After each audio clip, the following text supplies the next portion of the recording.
11 tahun lalu di Pennsylvania, seorang remaja pria turun dari bus sekolah dan sedang berjalan menuju rumahnya di Jalan Mason. Saat ia melintasi hutan dekat situ, sesuatu menarik perhatiannya. Apakah itu bangkai hewan? Pikirnya. Rasa ingin tahunya akhirnya membuatnya memutuskan untuk melihat lebih dekat. Ketika mendekat dan melihat lebih teliti, ia terkejut dengan apa yang dilihatnya. Yang ia temukan bukanlah bangkai hewan, melainkan sebuah kepala wanita. Sekitar pukul 12.30 siang pada 12 Desember 2014, operator 911 menerima panggilan dari remaja itu yang menyatakan, "Saya menemukan kepala manusia." Tidak lama kemudian, diutuslah sekelompok polisi untuk menindaklanjuti panggilan itu. Sesampainya di sana, mereka menemukan kalau kepala itu dalam keadaan dibalsem dan dalam kondisi baik. Kulitnya halus dengan 2 tahi lalat masih terlihat di pipinya. Rambutnya berwarna putih, tebal dan ikal. Karena proses pembalseman, kepalanya tidak disentuh oleh hewan-hewan liar yang menghuni hutan itu. Berdasarkan kondisi kepala tersebut, polisi percaya kepala itu tidak mungkin berada di sana lebih dari seminggu.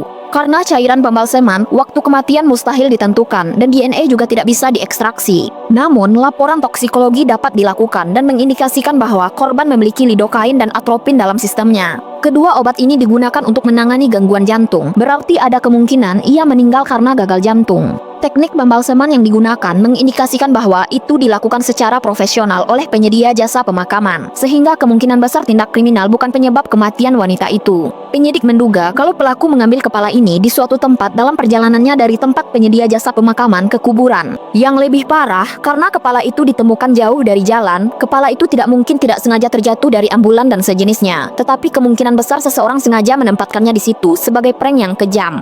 Awalnya, ada daftar orang hilang yang mungkin adalah orang di balik kepala misterius ini, termasuk Terry Lynn Barman dan Rabihan Cedars, tetapi semuanya telah dicek dan tidak ada yang cocok. Yang membuat pencarian identitasnya semakin sulit adalah, ia mungkin tidak pernah tercatat dalam database orang hilang, karena keluarganya mungkin tidak tahu bahwa kepala wanita ini hilang. Aspek mengerikan lainnya dari kasus ini adalah pelaku meletakkan bola berwarna merah sebagai pengganti mata di kepala itu.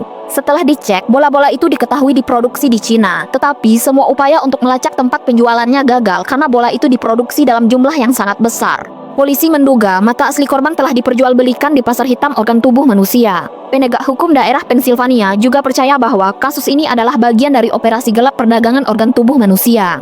Meskipun polisi tidak merilis foto asli kepala wanita itu demi menghormati jenazah dan keluarganya, ada sketsa dan model tanah liat yang bisa dilihat publik. Awalnya, polisi berharap dengan merilis gambar ini akan membantu mereka memecahkan misteri kasus ini. Tetapi, lebih dari 1 dekade sejak ditemukannya kepala tersebut, 2 pertanyaan terbesar di kasus ini masih belum terjawab. Apa identitas sebenarnya dari korban, dan siapa pelaku yang menaruh kepala korban di hutan tersebut?